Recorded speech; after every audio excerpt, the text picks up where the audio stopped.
Long day lay me low.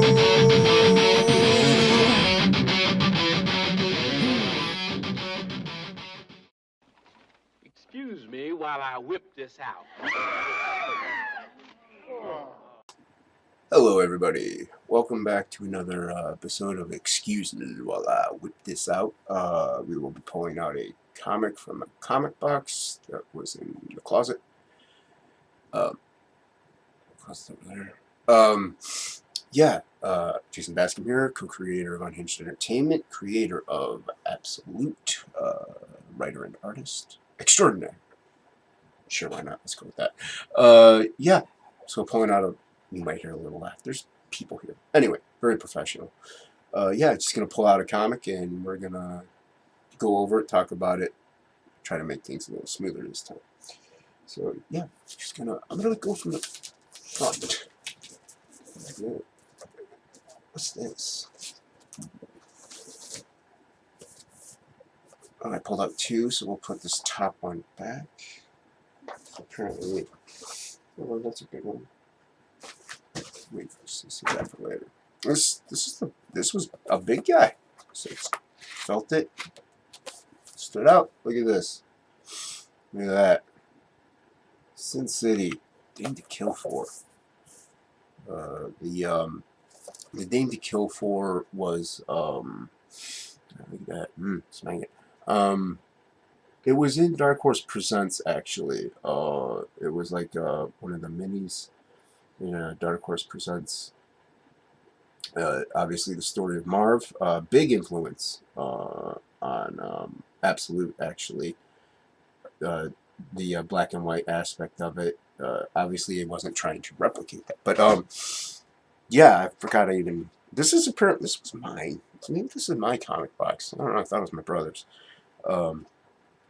Sin City was huge for me. I think for a lot of people, too. You know, I try not to... Gotta make sure I don't show any naughty bits. Because it's getting darker. So black and white. I'm gonna skip ahead. I'm gonna show some stuff. All right, I can't. See, like the first. Cover up her. See, how it has the two there, because there's not many pages here, because this was initially in Dark Horse Presents.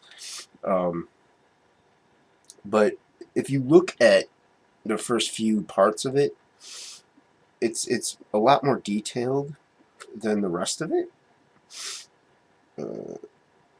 Let's see here. Like, you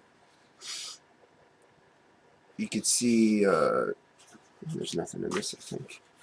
You could see, Marv is a little more, she's clothed, she's got stuff on, but he's a little more, there's a little more line work in him, in this. There are the heavy shadows still, but there's a little more line work than there are in the rest of the series, so it looks like he was kind of developing it still as he went, even if you look at, some of this here, you can see he's starting to block and stuff. I gotta get a new camera for maybe doing some of these. You can see more of the quality, or record them on my iPad. Might work. It's got a good camera. But yeah, a lot of action, driven story.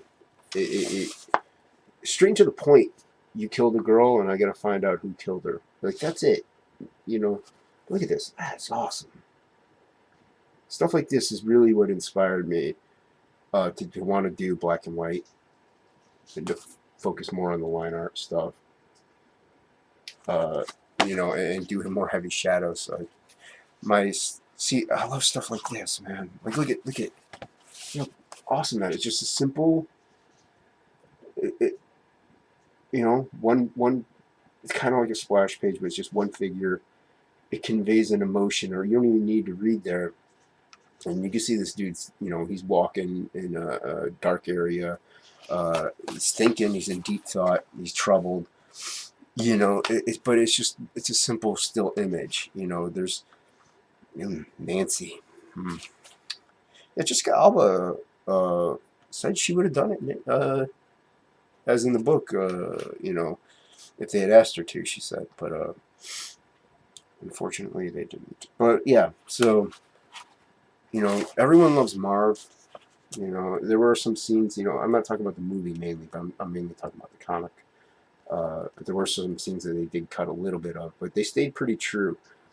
You can kind of go panel by panel when you're watching the movie and reading the comic. Obviously, they did more than just the Game to Kill for, but yeah. Like, look, I love this page. Look at this. Look at that. Look at that. Just a presence. Like, that guy looks worn down and beaten and destroyed, and it's just one dark pane. One dark pane right there. The use of implied space, I love it. There's a certain genius to this. Frank Miller did, and he like I said, he inspired a lot of what I was doing with my first campaign. But and as it's sparked a lot of indie people in the harshness and the violence of Sin City, the anything goes type of feel, the lone gunman, if you will, the lone crusader. It's just awesome stuff. It's great. It's and from what I hear, he laid on the black so thick he could he would like use a bottle in a panel almost. It would just be pure textured. And it's just great stuff. And it's not that that old feel that it was a stray away from like the Image or the Jim Lees and the McFarlanes and stuff. It was more simplified, graphic design style artwork in a way, and it just I love this picture here. This one's cool. Look at that. I said I gotta get a better camera. That's cool. That's more line work than it is hard shadow. You can tell it's probably more of a concept piece right there. I do believe that was also in Dark Horse Presents. That was part of the. Look at that. Like stuff like that is what I like. Yeah, backgrounds are important. Don't get me wrong, but this is a good example of using emotion to tell your story, focusing on the characters, and like in Batman, the city is kind of a character itself, so you have to really learn how to invoke it. But the characters are the driving force. Look at that starkness, that harshness right there with all, but you still have fine detail. Beautiful stuff. Great story. I mean, it's just a straightforward, man on revenge type thing. It's been told a million times, but just the way he went about it, it was pretty revolutionary, I think. Granted, in my time, I'm sure it's been done kind of before. Yeah, Sin City, and obviously you have the other books that preceded it. You got the prequels and the sequels and stuff like that. One of my favorites was Silent Night, Deadly Night, where there was no dialogue. There was a straight story. It was just straight panel work, and the only dialogue was like at the end, last page or something. But it was great, and it just goes to show you can tell a great story. I love this. I love the bandages that are on him. It's just you can't see his face or his body. You just see the bandages. It's great stuff, man. But yeah, you don't need you can tell a great story with just great sequential art and convey that emotion. There it is. Yeah, that's what I'm talking about. Let's see you pull back a little bit. I'm trying to get into focus. You gotta forgive me. I'm a lowly YouTuber. I'm not even a YouTuber. I consider myself. Well, I just want to share some cool artwork. Some cool comics. Instead of there's a lot of negativity out there. So we try to lift up the spirits here at the Unhinged Entertainment. Like, yeah, this is cool. Look at this. You got some foliage. You got the window and stuff like that. Like I said, basic graphic design, harsh shadows. Knowing your light sources, something I need to practice as well. I'm not, I'm no Frank Miller, but to get at this level, You know, it's pretty cool. If you can pull this off, you can have this at your disposal. I love this stuff, man. And I'm glad I pulled this one out. There's a lot of examples or just great imagery, you know. And hopefully my webcam isn't sucking too much. You could maybe pause on some of these and, you know, just look at them. Because it's gorgeous. Gorgeous brushwork. I wish I could use a brush like Frank Miller, or even my friend Luke, Death Metal Hero. He does great brushwork, actually. Wonderful with the brush. Yeah, but and Jonathan Wayshack, if you look at him, another influence, obviously. We're talking about Miller right now in Sin City. And this came out, I believe it came out in the 90s. I like this little sketching. Yeah. I've drawn this a few times, actually, like that profile piece. Just that it's fairly easy to do. Let me turn on my eyeballs. I'll try to look at a year, month and a year, or something like that. Let's see here. We got. Let's see. You look at the top of my head. I know you like that. Riveting. YouTube. I got a slight cough.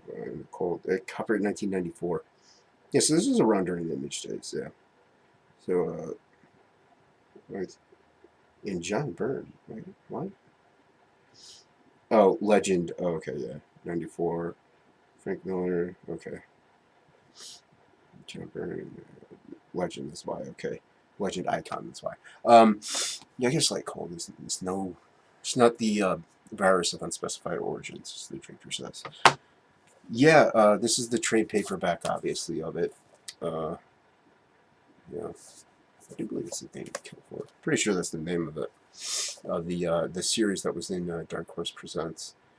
But yeah, you know, nice, cool, full. Like even if you, yeah, way to do that. Like cool. You know, you just need. You know, that's all you need right there. All you need, right there. What you need. You know, that's the kind of covers I like too. Simple, straight to the point. You know, if you see this a mile away, guess what? You're gonna see it. You know, your eye's gonna go to it. Yeah, definitely. You know, if you can get, you know, just pick up the trade paperback. You know, it's cheaper than collecting them all, but you also get them all. You know, cool stuff. It's just what comics, you know, it's what comics were cool. You know, this is cool stuff. And you know, obviously you don't want something like this. Well, I mean, you want something like that, but you don't want something like this style in every book. You know, it's suited for a certain genre. This noir, dark, gritty, black and white feel. It's suiting for like this genre of storytelling. You know, like that's why it worked for Batman. He's darker. This one loosely works for Superman. You got to have color and brightness if it's Superman.